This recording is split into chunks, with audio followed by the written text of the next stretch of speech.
Hey, in this video I decided to go see my friend Keith up in the Tatamagouche area here in Nova Scotia. Do a little ride on the side-by-side. So we opted to do the Sunrise Trail. So normally if I was doing this solo, I would unload here at the Tatamagouche Train Station Trailhead. Nice little spot to unload. There's a few other spots in Wallace and River John also that you can go to, but we can start from here. But we started a little bit further down the road here in Wallace. And we just going on a trail here near to the train bridge. And that's not a lake. That's actually one of the old quarries. They used to quarry a lot of sandstone in the area here. So that was one of the early quarries as they cut the sandstone and load them up on schooners. So we'll show you that here in a bit here. But this is a well-maintained trail to get back on the Sunrise Trail or the main drag. Yeah. Now the section here from Tatamagouche to Pugwash, very popular. A lot of bikers and hikers and ATV riders here. But our first viewpoint here is the Wallace train bridge, now part of the Trans-Canada Trail. Very nice view here. Like I said here on the wooded side, this actually used to be a swing bridge, I guess. And there were schooners would go in here and get to the old quarry and load up the stone there. So it's a very nice river. Nice, you see a lot of people kayaking there. Quite a few options. There's a golf course nearby, some other tourism there you can check out. But there's Keith there just explaining me some of the old school stuff. He knows a lot of history of this area, so he's a very good guide on these type of things here. But once you cross the bridge, there's another place you can stop and unload here. There's a little kiosk and a place, I think you can do overnight tenting for like one site here. But once we get on the trail here, we decide to boogie it to the first shelter that's provided by the Snowmobile Club here. So we're going to cross that. And as I cross the intersections here, I'm just going to flag it here at the bottom of the screen to let you know where we are. And we're just going to cross a couple roads here. And you can see we had a few side-by-sides running that day. We had a few. But our overall goal was to head down towards Oxford and get across from that and head over to the Leicester Shelter as a first little run. But you can see here, this is it used to be one of the short lines that was down here. So very stable, and like I said, this is a very popular section here between Tatamagouche and Pugwash, so it's in very good shape. And then now once we cross over the Pugwash Junction Road, we're going to head down for a little bit here. Not as scenic as I thought it would be.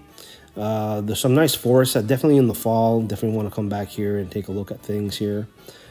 But this was pretty much most of the way here. Let a few machines go by here and there. And then once we got to the Crowley Road, we should be getting fairly close to one of our spots here. But a few open areas. Not a lot of places to turn off on the trail or little sites here, but it was a fairly nice ride anyway. A little bit of dust, but we're going to get across here on the Collins Mills Road here, and from here we're going to stop at the first shelter and check things out here, take a little break. Very useful here in winter. Took a look at the map, and this is where we decided to head out to the next shelter along the trail.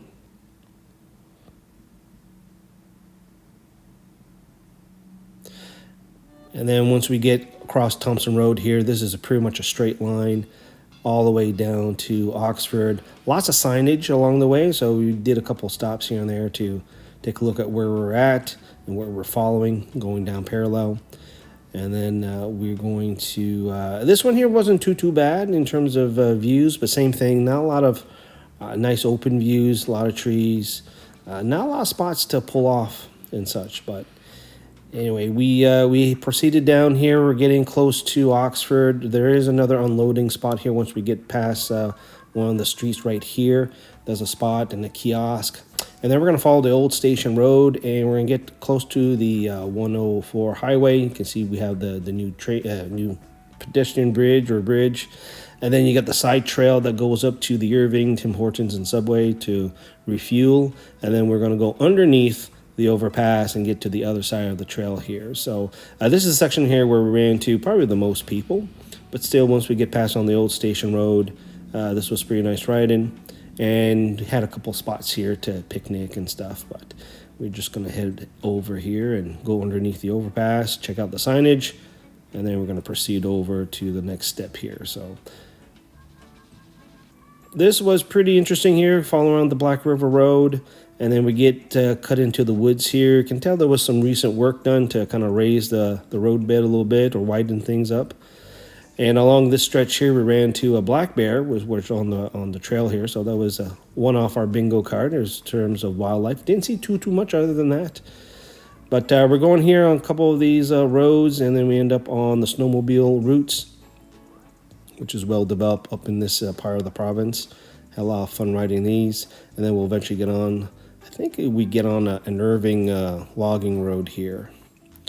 But you can see here the roads were fairly good, or the trail was fairly good. This is definitely a nice fun run kind of thing here. Not too much dust. A little bit of dust, wasn't too bad. Had just rained a few days ago, so a couple of mud puddles here, but nothing too bad. And then here we get on a logging road. Now we can head down to Spring Hill if we were to go straight, but we turned right here at the major junction here. And then we can follow the Snowmobile Route 104, which is a pretty big route. And we proceed to go in here. And this was the one spot here we got confused by the signage. We're supposed to go right. We end up going left, but we end up going right again just to follow the trail. But this is definitely the muddy section here. You can see here by the ruts, and there was just one little spot here that we had a little trouble crossing right here.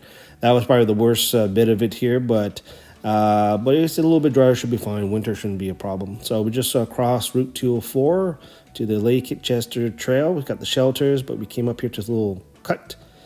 Decided to have a little lunch, relax, chit-chatted, and then we head back. So this was a couple hours. I'm going to leave the links of the GPS track down in the description, and we'll talk to you guys later.